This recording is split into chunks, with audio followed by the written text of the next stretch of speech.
Now, for those of you who haven't heard and may have been living under a rock, Budweiser has named Mulvaney, a transgender woman, their brand ambassador for their Bud Light line of beer. Now, since I'm not a beer drinker myself, I'm gonna try to stay out of this conversation the best I can. I'm gonna go ahead and let you guys see how the internet feels about Budweiser's decision. Just watch. I'm not buying Nike. I'm not buying Anheuser-Busch. I'm just simply not. Did a beer can offend you, Dan? No, a beer can didn't offend me, you idiots. What offends me is this, denigrating women. Do you know how many women out there that are great athletes? Do you know how many women out there that would love to be a part of an ad campaign to sell beer? Do you know how many women out there deserve to be respected as women? How ridiculous. Can you even imagine 10 years even ago that we would be looking at this thing out here doing all this and having companies like Nike and Anheuser-Busch selling their soul for this? This is all a big scam.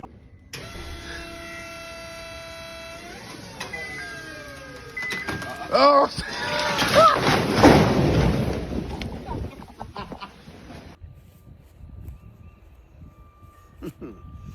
Grandpa's feeling a little frisky today. Let me say something to all you and be as clear and concise as possible.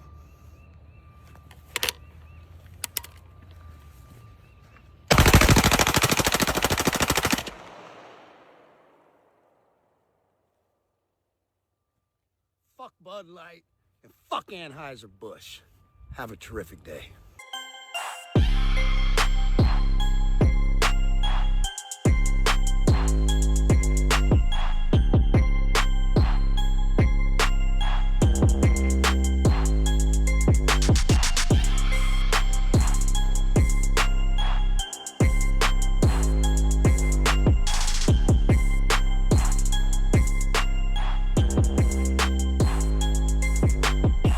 You crying, boy?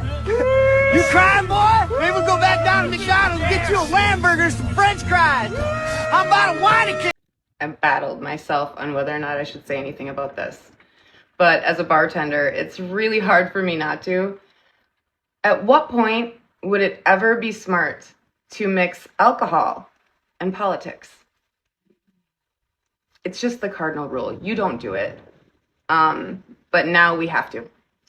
Another thing, a bartender in a rural community that serves mostly blue-collar men that typically aren't going to be a fan of this. This puts the subject out there. This makes us hand this to them and then what, duck for a lot of it? I don't think you guys get it. This is going to cause a lot of problems. And I don't care how people live their life, go do it. I really don't. I just don't understand why it has to be everywhere. Okay, if you don't know why I'm doing this, you might want to Google it. I never thought this was going to happen. Out with the Bud Light, in with the Coors Light. You might want to figure out if you want to do the same.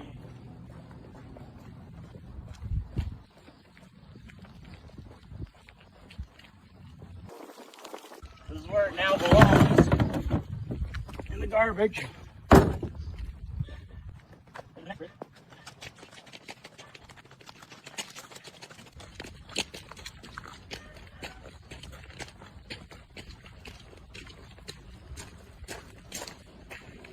Next stop.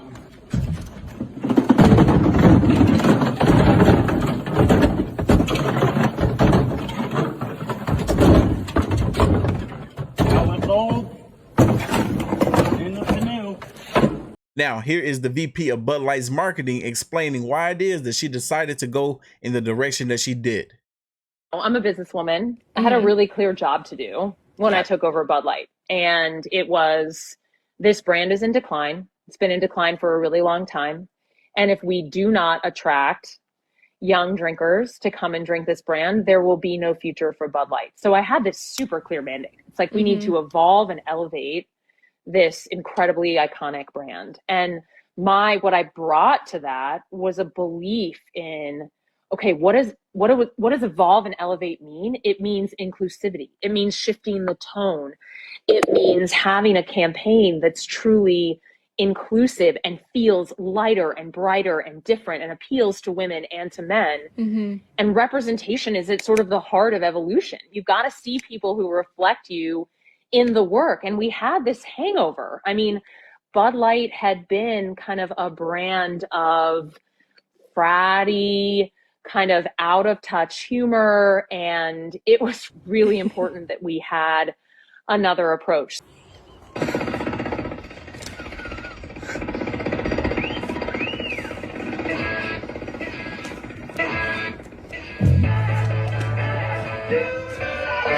I am the new Bud Light thing.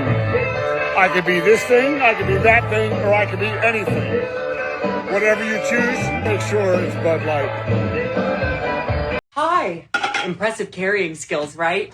I got some Bud Lights for us. I kept hearing about this thing called March Madness, and I thought we were all just having a hectic month, but it turns out it has something to do with sports. This month, I celebrated my day 365 of womanhood, and Bud Light sent me possibly the best gift ever, a can with my face on it. Go team. Whatever team you love, I love too. That's Dylan Mulvaney. I kind of criticize people for like commenting on everything this person does, but this is a partnership with Bud Light. On top of that, okay, let's go a layer deeper to this whole situation. Is this what it means to be a woman to this person? This is such an antiquated, reductionist, disrespectful way to pretend to be a woman. That's what I see when I see this person doing this. I think trans people should be treated just like anybody else, but what struck out to me was like, I don't know what March Madness is.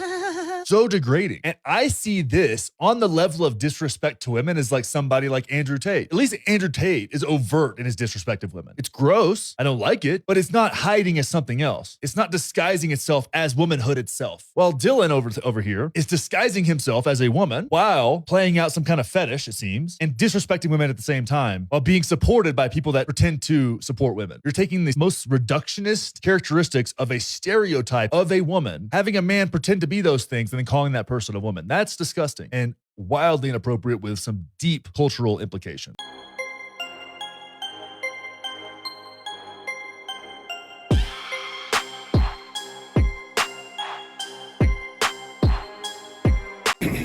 I work for an affiliate company. I am a merchandiser, and the sole product of the company I work for is Anheuser-Busch products. So with all this canceling going on, I've never seen such little sales in this past few days on these products. And it's sad because people don't buy this beer, I don't make money, and I can't feed my family. So it's kind of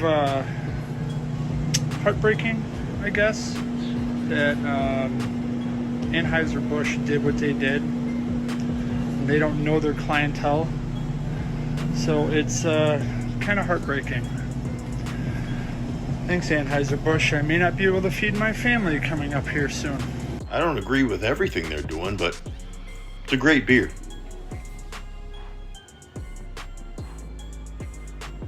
For the love of God. A lot of the internet is freaking out about how Bud Light has a trans person as the ambassador for their brand. But baby, Bud Light has been here for the gays for a hot minute. And I'm confused because I think we're forgetting many different things here. Since 2019, Bud Light has had gay pride bottles. Before it was a cool thing for all these corporations to do. Bud Light has been working with drag queens and big organizations like Rainbow Railroad who literally save LGBTQ people from being killed in their country and bring them to a safe country. The people who are mad about this have to realize, baby, you're not the target audience anymore. I don't give a shit about you. You know how many seltzers there are? Low carb drinks, low sugar drinks? They don't care about you. Cheers. What do you got there, Joe? Gosh damn, what the hell's going on? What the hell? I don't know. Go grab you another beer. Ain't not that one!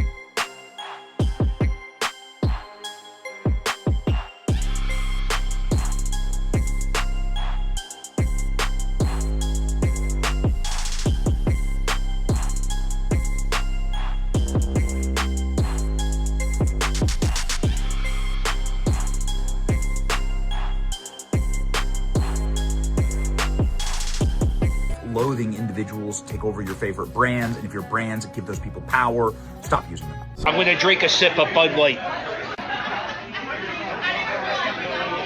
You're gay! He's gay! Okay. Did you know that Bud Light and Anheuser-Busch partnered with Glad in 1998 to celebrate Pride? Yes, in 1998. Did you know on June 26, 2013, less than 10 years ago, when same-sex couples could have their marriages federally recognized, Bud Light and Anheuser-Busch put out this ad? It's almost as if Budweiser and Anheuser-Busch have been supporting the LGBTQ plus community for more than 2 decades. So the idea that you are shocked and appalled that Dylan Mulvaney is one of their new sponsors just makes you look dumb.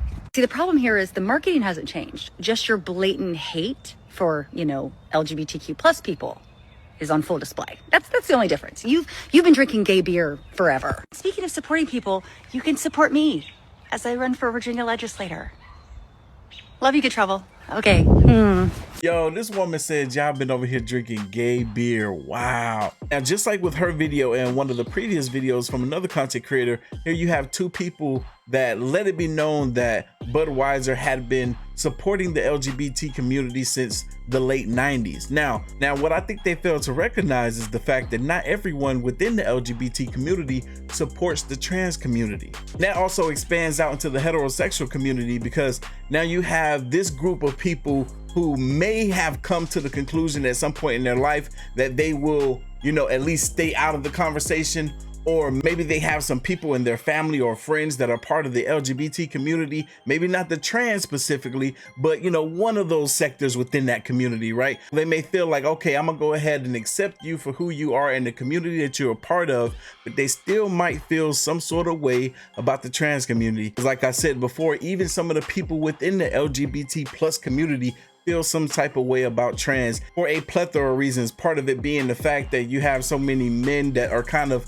abusing the system, not knowing if they're actually trans or not, but proclaiming that they are so that they can participate in women's sports or be incarcerated in women's jails, and then you see what ends up happening. Then obviously you have the ones that feel as though, hey, you'll be going against your biology in partaking in this procedure to mutilate your body parts that may not ultimately give you the result that you desire.